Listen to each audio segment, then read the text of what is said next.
नमस्कार साथियों, आप सभी कैसे हैं? मैं उम्मीद करता हूं कि आप सभी अच्छे होंगे और अपना पढ़ाई अच्छे से कर रहे होंगे। प्यारे साथियों, आज के वीडियो में हम लोग जानेंगे बिहार पुलिस भर्ती 2025 के बारे में। जीके जीएस का 100 इंपॉर्टेंट क्वेश्चन है, ठीक है ना। ये सेट नंबर 2 है, ठीक है। सेट 1 हो चुका है, ठीक है। जीके जीएस का सेट 1 हो चुका है। उसमें भी बहुत ज़्यादा वीवीआई इंपॉर्टेंट ऑब्जेक्टिव क्वेश्चन बताया गया है। इसमें भी इंपॉर्टेंट क्वेश्चन बताया गया है, ठीक है ना। तो आप इस वीडियो को शुरू से लेकर अंत तक बने रहिएगा, क्योंकि ये 40 नंबर का आपका पेपर होता है। कितना के प्यारे बच्चों? तो 40 नंबर का ये आपका जीके जीएस का पेपर होता है, जो कि बहुत ज़्यादा इंपॉर्टेंट रहता है, ठीक है ना। 40 नंबर बहुत ज़्यादा, 40% मानिए कि आपका जीके जीएस से ही प्रश्न उठेगा। तो इसीलिए इसको 2 सेट में लाना पड़ा है ना। ये बहुत ज़्यादा इंपॉर्टेंट है, तो आप इस वीडियो को शुरू से लेकर अंत तक बने रहिएगा। अगर चैनल पर नए होंगे तो चैनल को सब्सक्राइब कर दीजिएगा, साथ में बेल आइकन को भी ऑल पे सेट करके बेल आइकन को ऑल पे सेट कर दीजिएगा, जिससे आने वाली वीडियो का नोटिफिकेशन सबसे पहले आप तक पहुँचे। और अपने दोस्तों के पास, अपने फेसबुक, इंस्टा सभी जगह पे शेयर कर दीजिए। इस क्लास को सभी जगह पे जो है शेयर कर दीजिए, जिससे कि आपके दोस्त सभी भी इस क्लास का मजा ले सके, सभी प्रश्नों को याद करके अपना एग्जाम अच्छा से दे पाए, है ना। 40 में 40 नंबर की उनकी तैयारी एकदम बेहतरीन तरीके से किया जाएगा जीके जीएस का। चलिए तब देखते हैं प्रश्न को कि कैसे कैसे प्रश्न पूछे जाएंगे आपको, है ना। देखिए, इनमें से तो बहुत ज़्यादा प्रश्न लड़ने का चांस है। 100 वो नेक्स्ट प्रश्न बताएंगे, इसमें से लगभग 25-30 प्रश्न आपका लड़ने का चांस है, ठीक है। और जो कल के और जो सेट 1 में बताया है उसमें भी ज़्यादातर लड़ने का चांस है। तो आप दोनों को मिक्स, अगर उसको नहीं देखे होंगे तो लिंक डिस्क्रिप्शन में जाके सेट 1 वाला देख लीजिएगा। जीके जीएस का जीके जीएस का सेट 1, ठीक है ना। जीके जीएस का सेट 1 आपका लिंक डिस्क्रिप्शन में जाके जरूर देखिएगा। चलिए प्यारे साथियों, बिना देर के इस क्लास को हम लोग शुरू करते हैं। देखिएगा, पहला प्रश्न आपका, पहला प्रश्न, महात्मा बुद्ध का जन्म कहाँ हुआ था? महात्मा बुद्ध का जन्म कहाँ पर हुआ था? तो याद रखिएगा, महात्मा बुद्ध का जन्म लुम्बिनी में हुआ था, लुम्बिनी में, ठीक है ना। लुम्बिनी में हुआ था। ऑप्शन नंबर सी आपका करेक्ट आंसर हो जाएगा। महात्मा बुद्ध का जन्म लुम्बिनी में हुआ था। नेक्स्ट क्वेश्चन है 2 नंबर, भगवान महावीर का जन्म किस राज्य में हुआ था? भगवान महावीर का जो जन्म हुआ था वो कौन से राज्य में हुआ था? तो अपने ही बिहार राज्य में। किसमें? बिहार राज्य में हुआ था। Option number B is the correct answer. Next question देखेंगे 3 नंबर, वेद कितने हैं प्यारे बच्चों? वेद कितने हैं? देखिए कितना धार्मिक क्वेश्चन पूछा गया। वेद कितने हैं? तो वेद कितने हैं? 4 होते हैं। कितने? 4 होते हैं, ठीक है ना। ऑप्शन नंबर सी आपका सही जवाब हो जाएगा। वेद 4 होते हैं। प्रश्न संख्या 4 है, रामचरितमानस किस भाषा में लिखी गई है? रामचरित जो मानस है वो कौन से भाषा में लिखी गई है? तो अवधी भाषा में। किसमें? अवधी भाषा में, ठीक है ना। ऑप्शन नंबर सी आपका करेक्ट आंसर हो जाएगा। 5 नंबर प्रश्न को देखेंगे, नटराज की मूर्ति किस देवता को दर्शाता है? नटराज की मूर्ति कौन से देवता को दर्शाती है या फिर दर्शाता है? तो याद रखिएगा, नटराज की मूर्ति भगवान शिव को क्या करती है? तो आकर्षित करती है, यानी कि दर्शाती है। ऑप्शन नंबर बी आपका सही जवाब हो जाएगा। नेक्स्ट क्वेश्चन है 6 नंबर, मोइनजोदड़ो सभ्यता किस नदी के किनारे विकसित हुई थी? मोइनजोदड़ो सभ्यता जो थी वो कौन से नदी के किनारे आपकी विकसित हुई थी, ठीक है ना। तो कौन सी नदी की?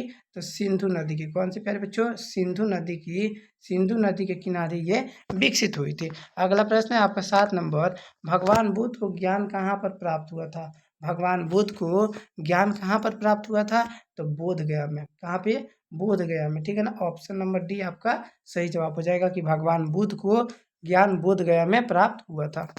चलिए प्रश्न संख्या 8 को देखेंगे, जैन धर्म के अंतिम तीर्थंकर कौन थे? जैन धर्म के अंतिम तीर्थंकर कौन थे? तो जैन धर्म के अंतिम तीर्थंकर महावीर जी थे। कौन थे? महावीर जी, ठीक है ना। ऑप्शन नंबर सी आपका सही जवाब हो जाएगा। प्रश्न संख्या 9 को देखेंगे, भारत की सबसे प्राचीन भाषा मानी जाती है? तो भारत की सबसे प्राचीन भाषा हम लोग संस्कृत को मानते हैं। किसको मानते हैं? संस्कृत को। ऑप्शन नंबर सी आपका करेक्ट आंसर हो जाएगा कि भारत की सबसे प्राचीन यानी कि सबसे पहली भाषा कौन सी हो जाएगी? प्राचीनतम भाषा तो संस्कृत हो जाएगी, ठीक है। प्रश्न संख्या 10 को देखेंगे, सांची का स्तूप किस धर्म से संबंधित है? सांची का स्तूप, ठीक है ना, कौन से धर्म से संबंधित है? तो याद रखिएगा, बौद्ध धर्म से। किससे? बौद्ध धर्म से। ऑप्शन नंबर सी आपका सही जवाब हो जाएगा कि सांची का स्तूप बौद्ध धर्म से संबंधित है।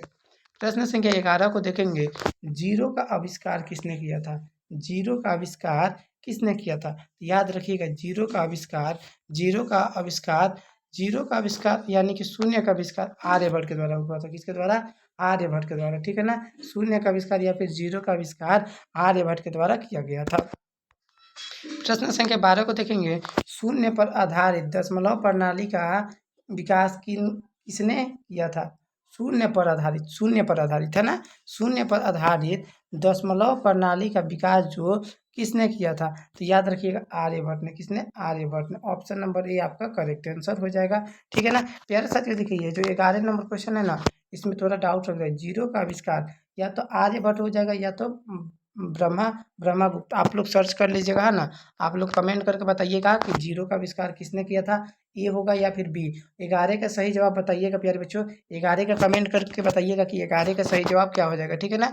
11 का करेक्ट आंसर बताइएगा। 12 का तो एकदम 100% है कि शून्य पर आधारित दशमलव प्रणाली का विकास किसने किया था? तो ये आर्यभट्ट किए थे। कौन? आर्यभट्ट। पर 11 नंबर क्वेश्चन में हमको दिक्कत लग रहा है, शायद ब्रह्मगुप्त होंगे, है ना। 11 नंबर क्वेश्चन का आप कमेंट करके बताइएगा। चलिए 13 12 हो गया, अब 13 को देखते हैं। कौन सा ग्रंथ खगोल शास्त्र पर आधारित है? कौन सा ग्रंथ जो है खगोल शास्त्र पर आपका आधारित है? तो आर्यभट्टीय जो ग्रंथ है वो खगोल शास्त्र पर आधारित है। ठीक है ना। आर्यभट्टीय जो खगोल शास्त्र पर। प्रश्न संख्या 14 को देखेंगे। सूर्य सिद्धांत किस विषय पर है? सूर्य जो सिद्धांत है कौन से विषय पर है? तो सूर्य सिद्धांत खगोल विज्ञान के विषय पर है। किसके? खगोल विज्ञान के विषय पर है। ठीक है ना। सूर्य सिद्धांत किस पे है? तो खगोल विज्ञान के विषय पर है, आधारित है। प्रश्न संख्या 15 को देखेंगे। भारत के किस वैज्ञानिक को मिसाइल मैन कहा जाता है? भारत को कौन से वैज्ञानिक को मिसाइल मैन कहा जाता है? तो भारत के डॉक्टर एपीजे अब्दुल कलाम को मिसाइल मैन कहा जाता है। ठीक है ना। एपीजे अब्दुल कलाम को क्या कहा जाता है? तो मिसाइल मैन के नाम से जाना जाता है। प्रश्न संख्या 16 को देखेंगे। इसरो की स्थापना कब की गई थी? इसरो की स्थापना कब की गई थी? तो इसरो की स्थापना याद रखिएगा आप लोग 1969 में 1969 में की गई थी। इसरो की स्थापना कब की गई थी? तो 1969 ईस्वी में। ठीक है ना। प्रश्न संख्या 17 को देखेंगे। आर्यभट्ट उपग्रह कब छोड़ा गया? आर्यभट्ट जो उपग्रह था वो कौन से सन में छोड़ा गया था? तो आर्यभट्ट उपग्रह याद रखिएगा 1975 में। कितना? 1957 में, 1975 में। ठीक है ना। 1975 में आर्यभट्ट उपग्रह को क्या किया गया? तो लॉन्च किया गया, यानी कि छोड़ा गया। प्रश्न संख्या 18 को देखेंगे। चंद्रयान फर्स्ट मिशन कब लॉन्च किया गया था? जो चंद्रयान फर्स्ट था वो कब लॉन्च किया गया था? तो चंद्रयान फर्स्ट को हम लोग 2008 में लॉन्च किए थे। कितना में? 2008 में लॉन्च हुआ था। ठीक है ना। चंद्रयान फर्स्ट जो हुआ था लॉन्च, वो 2008 में लॉन्च हुआ था। प्रश्न संख्या 19 को देखेंगे। प्रश्न संख्या 19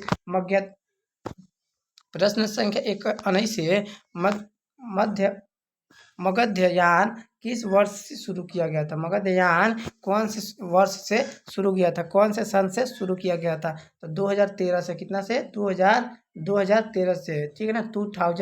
2013 से। ठीक है। प्रश्न संख्या 20 को देखेंगे। भारत का पहला परमाणु ऊर्जा संयंत्र कहाँ है? भारत का पहला परमाणु ऊर्जा संयंत्र कहाँ पर स्थित है? तो तारापुर में। कहाँ पे? तारापुर में भारत का पहला परमाणु ऊर्जा संयंत्र स्थित है, तारापुर में। अगला प्रश्न है 21 नंबर। जनगण मन के रचयिता कौन है? जनगण मन के रचयिता कौन है? जनगण मन के रचयिता कौन है प्यारे बच्चों? तो जनगण मन के रचयिता याद रखिएगा रविंद्रनाथ टैगोर जी हो जाएंगे। कौन हो जाएंगे? रविंद्रनाथ टैगोर जी हो जाएंगे। ठीक है ना। जनगण मन के रचयिता क्या हो जाएंगे? रविंद्रनाथ टैगोर जी हो जाएंगे। चलिए प्रश्न संख्या 22 को देखेंगे। 22 को। भारत रत्न से सम्मानित प्रथम व्यक्ति कौन थे? भारत रत्न से सम्मानित प्रथम व्यक्ति कौन थे? भारत रत्न से पूछा गया है। तो भारत रत्न से सम्मानित प्रथम व्यक्ति सी राजगोपालचारी है। कौन से हो जाएंगे? सी गोपाल राजाचारी। ऑप्शन नंबर ये आपका सही जवाब हो जाएगा। प्रश्न संख्या 23 को देखेंगे। मदर टेरेसा को नोबेल शांति पुरस्कार कब दिया गया? मदर टेरेसा को नोबेल शांति पुरस्कार का अवार्ड कब दिया गया? तो याद रखिएगा मदर टेरेसा को नोबेल शांति पुरस्कार 1979 ईस्वी में दिया गया था। ठीक है ना। 1979 ईस्वी में। ऑप्शन नंबर बी आपका सही जवाब हो जाएगा। 1979 ईस्वी में दिया गया था। प्रश्न संख्या 24 को देखेंगे। आत्मनिर्भर भारत का नारा किसने दिया? आत्मनिर्भर है ना। भारत क्या हो जाए? आत्मनिर्भर हो जाए। यह नारा किसने दिया था? तो नरेंद्र मोदी, हमारे माननीय नरेंद्र मोदी, यानी कि पीएम, है ना, प्रधानमंत्री जो थे श्री नरेंद्र मोदी ने क्या किया था, तो आत्मनिर्भर भारत का नारा दिए थे। प्रश्न संख्या 25 को देखेंगे, द डिस्कवरी ऑफ इंडिया पुस्तक किसने लिखी थी। द डिस्कवरी ऑफ इंडिया की पुस्तक जो है किसने लिखी थी, तो जवाहरलाल नेहरू, पंडित जवाहरलाल नेहरू के द्वारा, ठीक है ना। पंडित जवाहरलाल नेहरू के द्वारा द डिस्कवरी ऑफ इंडिया की पुस्तक लिखी गई है। प्रश्न संख्या 26 को देखेंगे, भगत सिंह का जन्म कब हुआ था। भगत सिंह का जन्म कब हुआ था, तो भगत सिंह का जन्म 1907 ईस्वी में, कितना में प्यारे बच्चों, 1907 ईस्वी में। कहाँ पे हुआ था, तो लाहौर में, ठीक है ना, लाहौर में। अगला प्रश्न है आपका 27 नंबर, जय जवान जय किसान, जय जवान जय किसान का नारा किसने दिया था।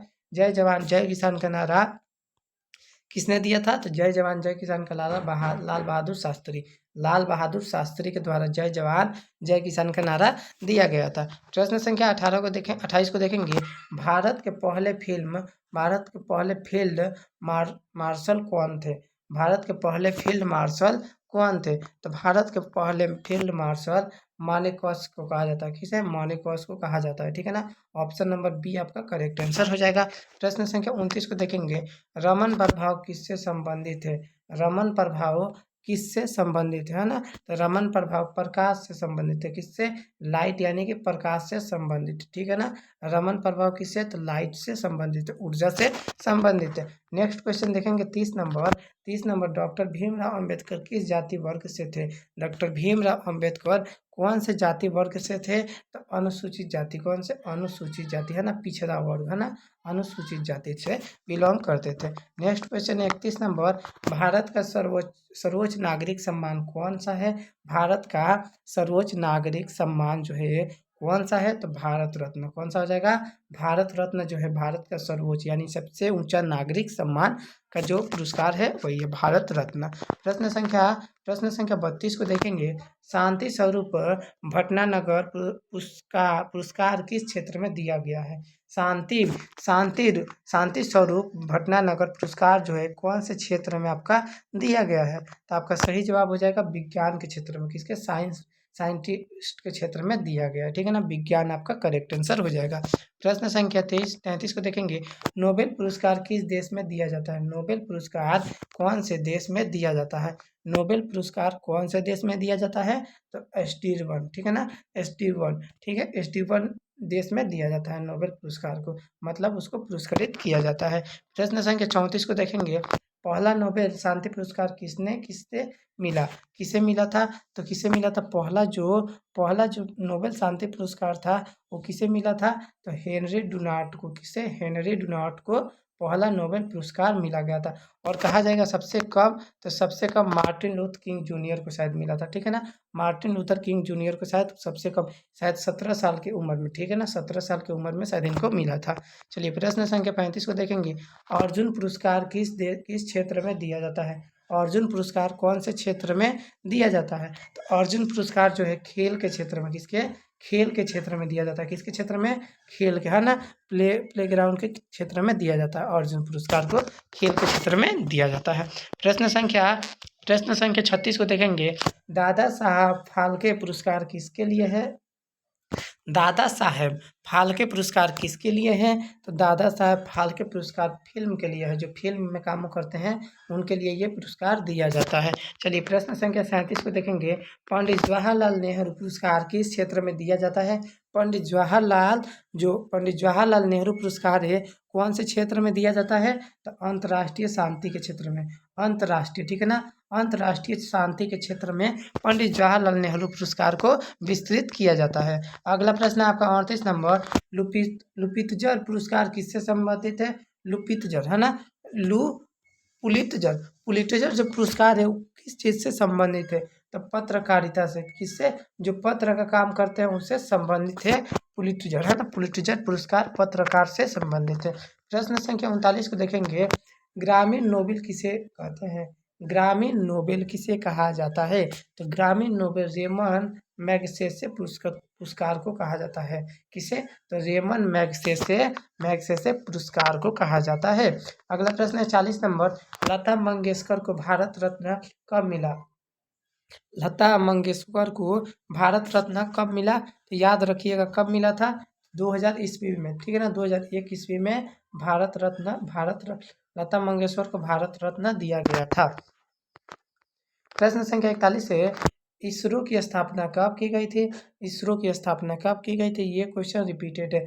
हम बताए थे 1969 में। 1969 में देखिएगा, बी नंबर आपका मिल रहा है, बी नंबर करेक्ट आंसर हो जाएगा। ये प्रश्न रिपीटेड क्वेश्चन है, ठीक है ना, रिपीटेड क्वेश्चन है। चलिए इस सभी पे ज़्यादा ध्यान दीजिएगा, इसीलिए रिपीटेड हुआ। फिर ठीक है, डीआरडीओ के मुख्यालय कहाँ पे है? ठीक है, डीआरडीओ के मुख्यालय डीआरडीओ के मुख्यालय कहाँ पर है? मेन मुख्यालय कहाँ पर है? तो दिल्ली में, ठीक है ना। ज़्यादातर जो भी मुख्यालय है उनका ना सभी दिल्ली में ही स्थापित किया गया है। प्रश्न संख्या 43 को देखेंगे, BARC का पूरा नाम, फुल फॉर्म बताइए। BARC का फुल फॉर्म क्या होता है? What is full form of BRC?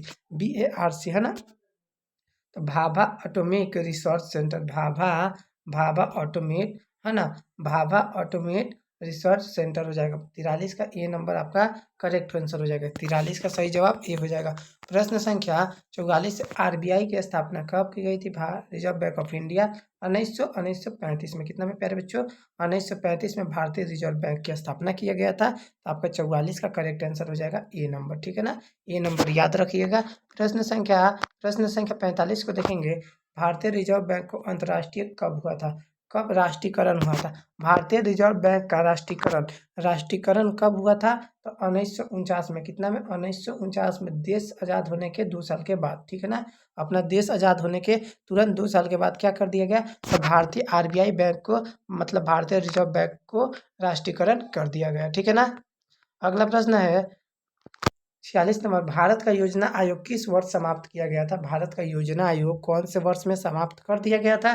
तो वो वर्ष था 2000, सन 2015, सन 2015 में, ठीक है ना। सन 2015 में भारत का योजना आयोग को समाप्त कर दिया गया था।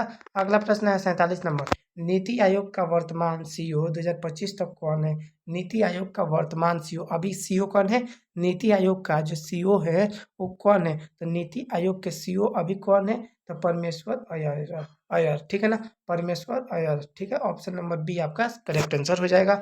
अगला प्रश्न है 48 नंबर, भारत में UIDAI किसके संबंधित है? किसके संबंधित है? तो आधार कार्ड के, याद रखिएगा, ये आधार कार्ड से संबंधित है, ठीक है ना। जब भी आप वेबसाइट पे जाइएगा तो ये लिखा रहता है UIDAI, यानी कि ये आधार कार्ड से क्या है? संबंधित है। प्रश्न संख्या 49 को देखेंगे, भारत का चुनाव आयोग है, भारत का चुनाव आयोग क्या है? 49 का करेक्ट आंसर हो जाएगा संवैधानिक संस्था। भारत का चुनाव आयोग क्या है? तो संवैधानिक है ना, संवैधानिक। ऑप्शन नंबर बी आपका करेक्ट आंसर हो जाएगा। अगला प्रश्न है 50 नंबर, NITI आयोग का पूर्ण रूप क्या है? नीति आयोग का पूरा फुल फॉर्म बताइए। नीति आयोग का फुल फॉर्म क्या होता है? तो नीति आयोग का full form national institute for transforming India है ना। ऑप्शन नंबर ए आपका करेक्ट आंसर हो जाएगा। नीति आयोग का फुल फॉर्म होता है national institute for transforming India, ठीक है ना। ऑप्शन नंबर ए आपका करेक्ट आंसर हो जाएगा। प्यारे साथियों, आपका कुल 50 क्वेश्चन कंप्लीट हो गया, यानी कि हाफ क्वेश्चन क्या कर दिया हम लोग? कंप्लीट करके डन कर दिए, ठीक है ना। तो अगर आप अभी तक इस वीडियो को लाइक नहीं किए होंगे तो लाइक कर दीजिए, चैनल पर नए होंगे तो चैनल को सब्सक्राइब कर दीजिए, और साथ में अपने दोस्तों के पास ज़्यादा से ज़्यादा इस क्लास को शेयर कर दीजिए। हर एक जगह, फेसबुक, इंस्टा, टेलीग्राम, व्हाट्सअप है ना, सभी जगह है ना, फेसबुक पे भी, व्हाट्सअप पे भी, हर एक जगह, ट्विटर पे भी, आप हर जगह ग्रुप में भी सेंड कर दीजिए। इस क्लास को ज़्यादा से ज़्यादा आप शेयर कीजिए, तभी आपके दोस्त सभी भी क्या कर सकते हैं? इस क्लास को पढ़ के पूरा 40 में 40 नंबर ला सकते हैं, ठीक है ना। ये बहुत ज़्यादा इंपॉर्टेंट है, ठीक है ना। 40 में 40 नंबर दिलाने वाला यही एक बैच है, ठीक है। यही एक सेट बना है, सेट 2, ठीक है ना। GK GS का सेट 2 आपको एकदम है कि 40 में 40 नंबर दिलाएगा, ठीक है ना। चलिए प्रश्न संख्या 51 को देखते हैं, भारत का नियंत्रण और महालेखा परीक्षा कौन होता है? भारत का नियंत्रण और महालेखा परीक्षा कौन सा होता है? तो याद रखिएगा, संवैधानिक पदाधिकारी का, ठीक है ना। संवैधानिक पदाधिकारी का सबसे नियंत्रक और महालेखा परीक्षा होता है।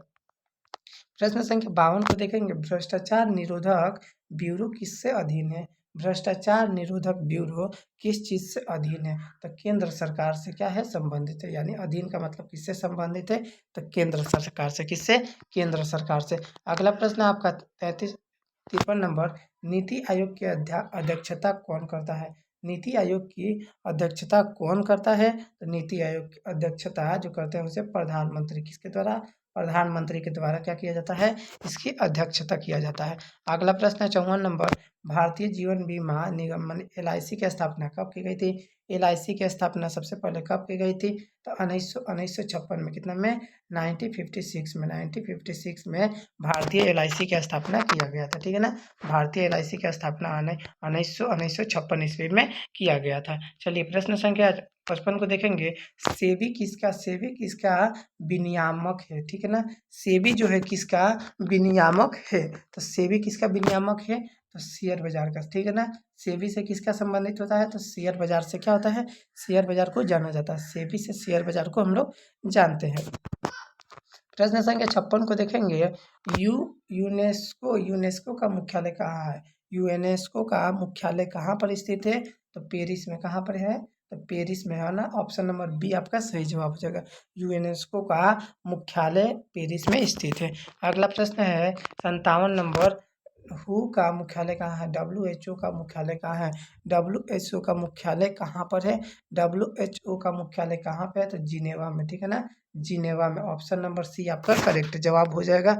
चलिए प्रश्न संख्या 58 को देखते हैं। IMF का फुल फॉर्म क्या होता है? IMF का फुल फॉर्म क्या होता है? IMF का फुल फॉर्म क्या होता है? तो international monetary fund, international monetary fund होता है, ठीक है ना। IMF का full form international monetary fund होता है। ऑप्शन नंबर बी आपका सही जवाब हो जाएगा। चलिए प्रश्न संख्या 59 को देखेंगे। संयुक्त राष्ट्र संघ की स्थापना कब की गई थी? संयुक्त राष्ट्र संघ की स्थापना कब की गई थी? तो 1945 में। कितना? 1945 में, 1945 में, ठीक है ना। 1945 में संयुक्त राष्ट्र की स्थापना की गई थी। 60 नंबर प्रश्न को देखेंगे। भारत का संविधान किस देश के संविधान से अधिक प्रेरित है? जो भारत का संविधान है, कौन से देश के संविधान से सबसे ज़्यादा क्या है? प्रेरित है। तो याद रखिएगा अमेरिका के, किसके? अमेरिका देश के संविधान से क्या है? अधिक प्रेरित है, ठीक है ना। ऑप्शन नंबर ए आपका करेक्ट आंसर हो जाएगा। अगला प्रश्न देखेंगे 61 नंबर, भारत का संविधान कब लागू किया गया था? लागू बताना है ना। तो लागू कब किया गया था? तो 26 जनवरी 1950 को, ठीक है ना। 26 जनवरी 1950 को। अगर कहेगा कि भारत का संविधान कब बन के तैयार हो गया था, तो कंप्लीट हो गया था 26 जनवरी 1949, 26 नवंबर 1949 को क्या हो गया था? बन के तैयार हो गया था। पर लागू कब किया गया था? तो लागू किया गया था 26 जनवरी 1950 को, ठीक है ना। बी नंबर आपका करेक्ट आंसर हो जाएगा। 61 का बी नंबर आपका करेक्ट आंसर हो जाएगा। अगला प्रश्न को देखेंगे। अगला प्रश्न को 62 नंबर की G20 समूह में कुल कितने देश हैं? G20 समूह में कुल कितने देश हैं? तो G20 समूह में कुल 20 देश है। कितने? तो कुल 20 को देश है। कितने प्यारे बच्चों? तो कुल 20 देश थे, ठीक है ना। चलिए प्रश्न संख्या 63 को देखेंगे। संविधान निर्माण के समय संविधान सभा के अध्यक्ष कौन थे? संविधान निर्माण के समय संविधान सभा के अध्यक्ष कौन थे? तो डॉक्टर राजेंद्र प्रसाद। कौन? Doctor Rajendra Prasad. Option number B आपका करेक्ट आंसर हो जाएगा, ठीक है ना। ऑप्शन नंबर बी आपका क्या हो जाएगा? करेक्ट हो जाएगा।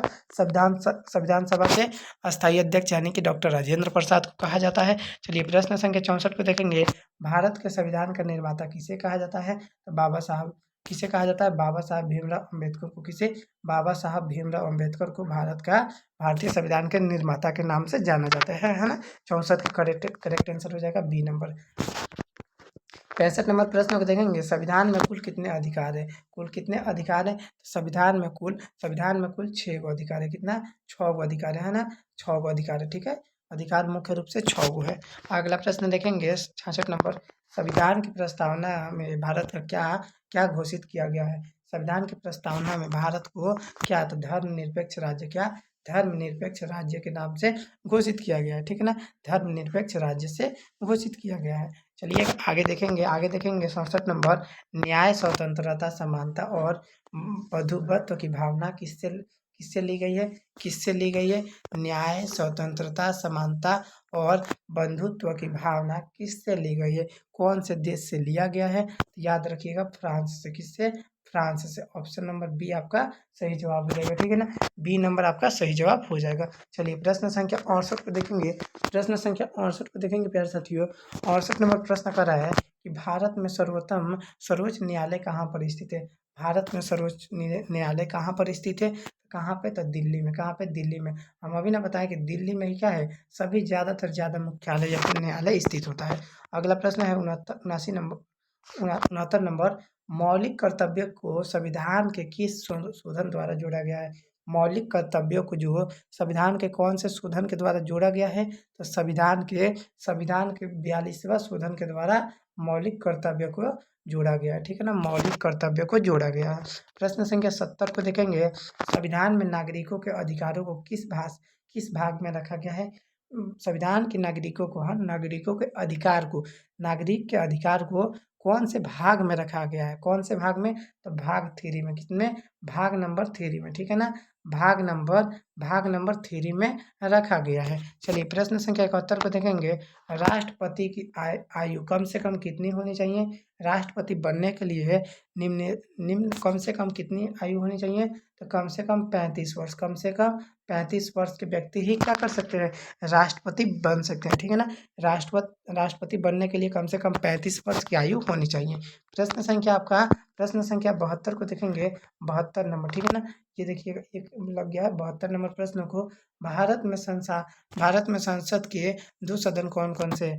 भारत में संसद के दो सदन कौन कौन से हैं, तो एक हो जाएगा लोकसभा, दूसरा राज्यसभा। एक हो जाएगा लोकसभा, दूसरा राज्यसभा। ऑप्शन नंबर सी आपका सही जवाब हो जाएगा। लोकसभा और राज्यसभा भारत के संसद के दो सदन माने जाते हैं। चलिए प्रश्न संख्या 73 को देखेंगे। राज्यपाल की नियुक्ति कौन करता है। राज्यपाल की नियुक्ति कौन करता है, तो राष्ट्रपति करते हैं। कौन, राज्यपाल की नियुक्ति कौन करता है, तो राष्ट्रपति करते हैं। प्रश्न संख्या 74 को देखेंगे। लोकसभा का कार्यकाल कितने वर्ष का होता है। लोकसभा के कार्यकाल कितने वर्ष का होता है, तो 5 वर्ष का। कितने वर्ष का, 5 वर्ष का, ठीक है ना। ऑप्शन नंबर बी आपका करेक्ट आंसर हो जाएगा। 5 वर्ष का लोकसभा का कार्यकाल होता है। प्रश्न संख्या 75 को देखेंगे। संविधान के किस अनुच्छेद में राष्ट्रपति शासन का प्रावधान है ना। तो भारत के किस अनुच्छेद में कह रहा है, राष्ट्रपति शासन का प्रावधान है। तो याद रखिएगा कौन सा वो अनुच्छेद है, तो वो अनुच्छेद 356, ठीक है ना। अनुच्छेद 356 में क्या है, तो राष्ट्रपति शासन के प्रावधान है, ठीक है ना। चलिए प्रश्न संख्या 76 को देखेंगे। संविधान दिवस कब मनाया जाता है। संविधान दिवस कब मनाया जाता है। 76 का राइट आंसर बताइएगा। 76 का सही जवाब क्या हो जाएगा। 76 का सही जवाब क्या हो जाएगा प्यारे साथियों, 26 नवंबर को। कब संविधान दिवस कब मनाया जाता है, तो संविधान दिवस कब मनाया जाता है, तो संविधान दिवस याद रखिएगा 26 नवंबर को। कितने को, 26 नवंबर को ही मनाया जाता है, ठीक है ना। ऑप्शन नंबर सी आपका सही जवाब हो जाएगा। प्रश्न संख्या 77 है। भारत का पहला कानून मंत्री कौन था। भारत का जो पहला कानून मंत्री थे वो कौन थे, तो भारत के पहले कानून मंत्री डॉक्टर भीमराव अंबेडकर को कहा जाता है। किसे, डॉक्टर भीमराव अंबेडकर को भारत का पहला कानून मंत्री के नाम से जाना जाता है। अगला प्रश्न आपका 78 नंबर। संविधान सभा की पहली बैठक कब हुई थी। संविधान सभा की पहली बैठक कब हुई थी, तो 9 दिसंबर 1946 में। 9 दिसंबर 1946 में संविधान सभा की पहली बैठक हुई थी। कब हुई थी, तो 9 दिसंबर 1946 ईस्वी में। अगला प्रश्न है 79 नंबर। किस अनुच्छेद के अंतर्गत, कौन से अनुच्छेद के अंतर्गत उच्चतम न्यायालय को रीट जारी करने का अधिकार प्राप्त है। रीट जारी करने का अधिकार प्राप्त है। 79 नंबर, ठीक है ना। 79 नंबर क्वेश्चन का सही जवाब क्या हो जाएगा, तो अनुच्छेद 32 क्या हो जाएगा, अनुच्छेद 32। ऑप्शन नंबर ए आपका सही जवाब हो जाएगा। चलिए प्रश्न संख्या 80 को देखेंगे। राष्ट्रपति को आपातकाल लगाने का अधिकार किस अनुच्छेद के तहत है। राष्ट्रपति को आपातकालीन लगाने का अधिकार किस अनुच्छेद के तहत है या फिर किस अनुच्छेद के अंतर्गत है, तो अनुच्छेद 360 के। तो अनुच्छेद 360 के अनुसार क्या करेंगे हम लोग, राष्ट्रपति पर आपातकालीन लगाने का अधिकार कर सकते हैं, है ना। चलिए प्रश्न संख्या 81 को देखेंगे। 81 नंबर कि 1857 की क्रांति की शुरुआत कहाँ पे हुई थी। 1857 की क्रांति की शुरुआत कहाँ पे हुई थी, तो मरेठ में। कहाँ पर, मरेठ में, ठीक है ना। मरेठ में याद रखिएगा, मरेठ में। कि या फिर झांसी की रानी भी हो जाएगा, है ना। झांसी की भी रानी का भी जो हुआ था लड़ाई, वो 1857 में हुई थी। तो आप कमेंट करके बताइएगा, ज़्यादातर लग रहा है मराठी होगा, है ना? का फिर भी कमेंट कीजिएगा कि 81 का सही जवाब क्या हो जाएगा। चलिए प्रश्न संख्या 82 है। 1857 की क्रांति का के नेता कौन थे? नेता उस टाइम के कौन थे? तो नेता कौन थे? तो देखिए, बहादुर शाह जफर भी थे, नाना साहब भी थे, तत्या टोपे भी थे, यानी कि इनमें से सभी हो जाएगा, ठीक है ना? उस टाइम के अंदर 1857 के क्रांति के नेता तीनों लोग को माना जाता था, ठीक है ना? तीनों लोग को नेता माना जाता था। अगला प्रश्न आपका 83 नंबर, सूर्य नमस्कार आंदोलन किनसे चलाया गया? सूर्य नमस्कार जो आंदोलन है किसने चलाया? किसने चलाया सूर्य नमस्कार आंदोलन? तो बाबा बाल बाल गंगाधर तिलक ने, बाल गंगाधर तिलक के द्वारा सूर्य नमस्कार आंदोलन को चलाया गया। प्रश्न संख्या 84 है। जलियांवाला बाग हत्याकांड कब हुआ था? ये प्रश्न बहुत ज़्यादा इम्पोर्टेंट है, ठीक है ना? हर एक कंपटीशन के एग्जाम में आपको पूछ देता है कि जलियांवाला बाग हत्याकांड कब हुआ था। तो याद रखिएगा 13 अप्रैल 1919 में, ठीक है ना? इसमें दिन नहीं दिया है, सिर्फ ईयर दिया गया है। तो याद रखिएगा 13 अप्रैल, ठीक है ना? 13 अप्रैल को 1919 ईस्वी में क्या किया गया था? तो जलियांवाला बाग हत्याकांड हुआ था। चलिए प्रश्न संख्या 85 को देखेंगे। जलियांवाला बाग हत्याकांड नरसंहार किसने किया? नरसंहार किसने किया? तो किसने किया? जनरल डायर के द्वारा क्या किया गया था? जलियांवाला बाग हत्याकांड को छेड़ा गया था। अगला प्रश्न आपका 86 नंबर, साइमन कमीशन भारत कब आते हैं? साइमन कमीशन भारत कब आते हैं? तो 1928 में, 1928 में भारत साइमन कमीशन भारत आते हैं। 1928 ईस्वी में साइमन कमीशन क्या होते हैं? तो भारत में प्रवेश करते हैं। तो आपका ऑप्शन नंबर बी, आपका बी नंबर क्या हो जाएगा? सही जवाब हो जाएगा, ठीक है ना? बी नंबर याद रखिएगा, सही जवाब हो जाएगा। प्रश्न संख्या 87 है। गांधी इरविन समझौता कब हुआ था? गांधी इरविन समझौता कब हुआ था? तो गांधी इरविन की समझौता जो हुई थी वो 1931 में हुई थी। कितना में? 1900 यानी कि 1931 में, ठीक है ना?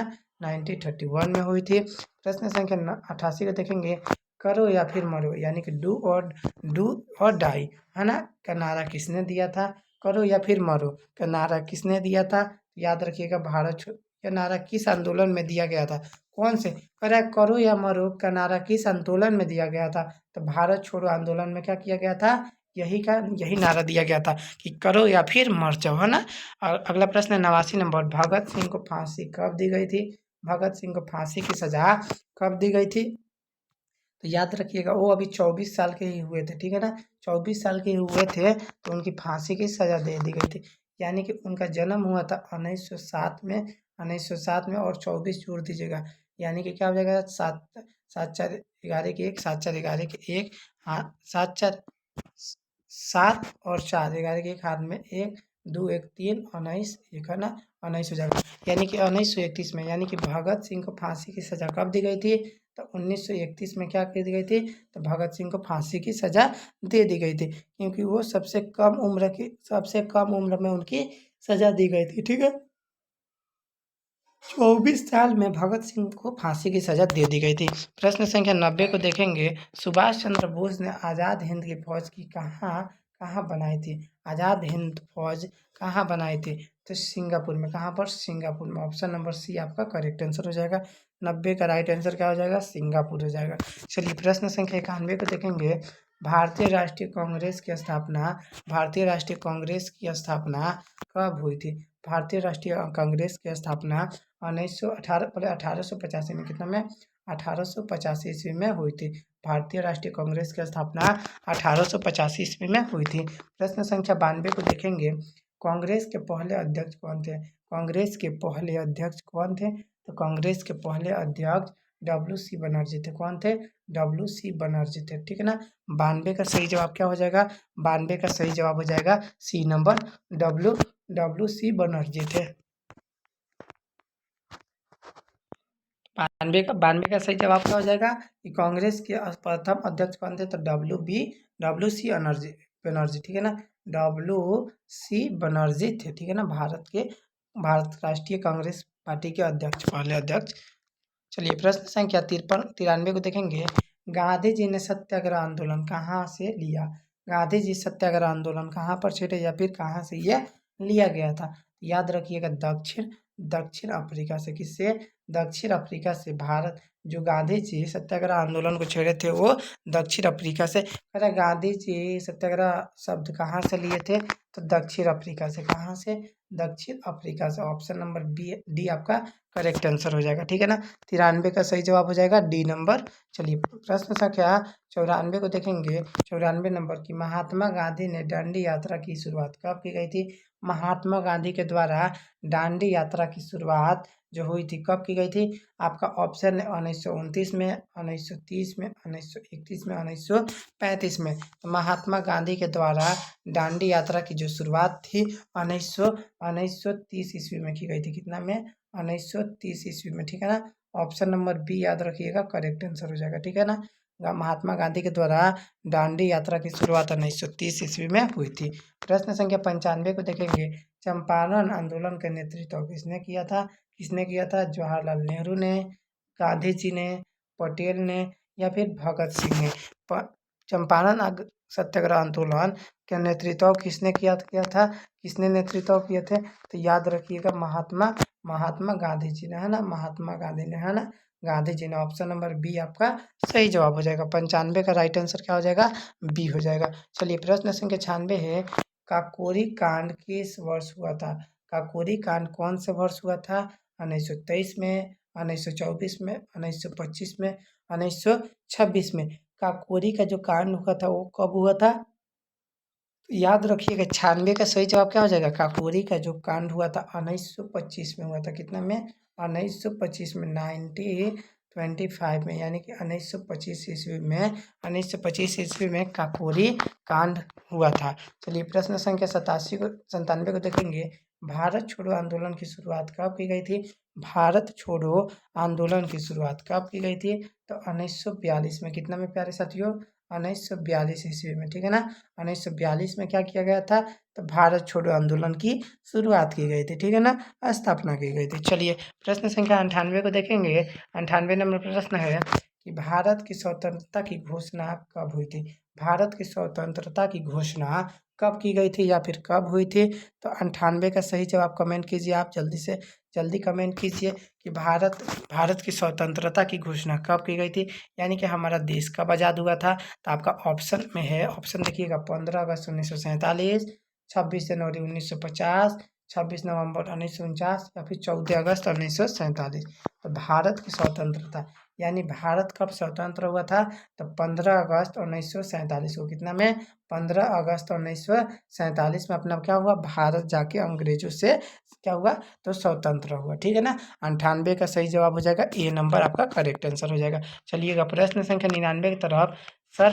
सरफरोशी की तमन्ना के रचयिता कौन है? सरफरोशी के तमन्ना के रचयिता कौन है? रचयिता, है ना। लिखने वाले कौन है? तो राम प्रसाद बिस्मिल, अशफाक उल्ला खान, भगत सिंह या फिर बंकिम चंद्र। तो सरफरोशी की तमन्ना के रचयिता कौन हो जाएंगे? 99 का सही जवाब क्या हो जाएगा? तो राम प्रसाद बिस्मिल, ठीक है ना। Bismil, Ram Prasad Bismil. Option number A आपका करेक्ट आंसर हो जाएगा, ठीक है ना। ऑप्शन नंबर ए आपका सही जवाब हो जाएगा। 99 का सही जवाब क्या हो जाएगा? तो ए हो जाएगा। चलिए प्रश्न संख्या 100 को देखेंगे, लास्ट नंबर प्रश्न को। भारत के भारत के अंतिम व्यवसरा भारत का अंतिम वायरस कौन थे? भारत का अंतिम वायसराय कौन थे, ठीक है ना। भारत के अंतिम पूछा गया, अंतिम, है ना, यानी कि लास्ट वायसराय कौन थे? तो लॉर्ड डलहौजी कौन थे? लॉर्ड डलहौजी थे, है ना। ऑप्शन नंबर 100 का डी नंबर आपका करेक्ट आंसर हो जाएगा। डी नंबर आपका सही जवाब हो जाएगा। प्यारे साथियों, ये आपका जीके जीएस का 100 इम्पोर्टेंट ऑब्जेक्टिव क्वेश्चन है, ठीक है ना। 100 इम्पोर्टेंट, ठीक है ना। इम्पोर्टेंट प्रश्न आएगा तो इसी में से आएगा, नहीं तो नहीं आएगा, ठीक है ना। इसी में से आएगा, नहीं तो नहीं आएगा, ठीक है ना। एकदम 100% आप लिख के ले जाइएगा कि इसमें से 25 नंबर तक, है ना, 25 नंबर को क्वेश्चन एकदम लड़ने का चांस पूरा है, ठीक है। और अगर आप सेकेंड फर्स्ट वाला देख लेते हैं, है ना, ये जीके जीएस का सेकेंड क्लास था। अगर जीके जीएस का अगर आप जीके और जीएस का सेट नंबर 2 को देख लेते हैं, है ना, सेट नंबर 1 को, प्यारे साथियों, किसको? जीके जीएस का सेट नंबर 1 को अगर आप देख लेते हैं तो आपका 10 नंबर उससे क्लियर हो जाएगा, ठीक है ना। 10-12 नंबर क्वेश्चन उधर से क्लियर हो जाएगा और इधर से 25 नंबर के आसपास, यानी कि लगभग आपका 30-35 नंबर का क्या हो जाएगा, क्वेश्चन क्लियर हो जाएगा। ठीक है ना, क्वेश्चन 30-35 नंबर का 2 क्लास, मात्र 2 क्लास में आपका क्या हो जाएगा, तो 35 नंबर की तैयारी हो जाएगी। ठीक है ना, 35 नंबर की।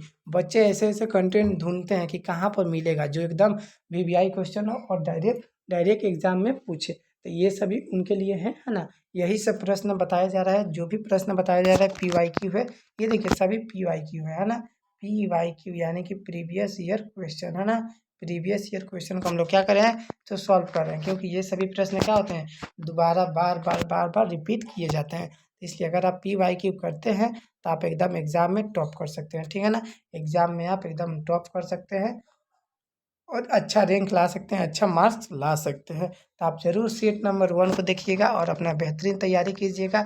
कल के वीडियो में हम लोग जानेंगे साइंस के कुछ महत्वपूर्ण, है ना, कुछ साइंस या फिर हिंदी का कल क्लास होगा। ठीक है ना प्यारे साथियों, साइंस या फिर हिंदी के क्लास को कल के वीडियो में देखेंगे। आज के वीडियो में इतना ही, मिलते हैं एक नए वीडियो में, तब तक के लिए जय हिंद जय भारत।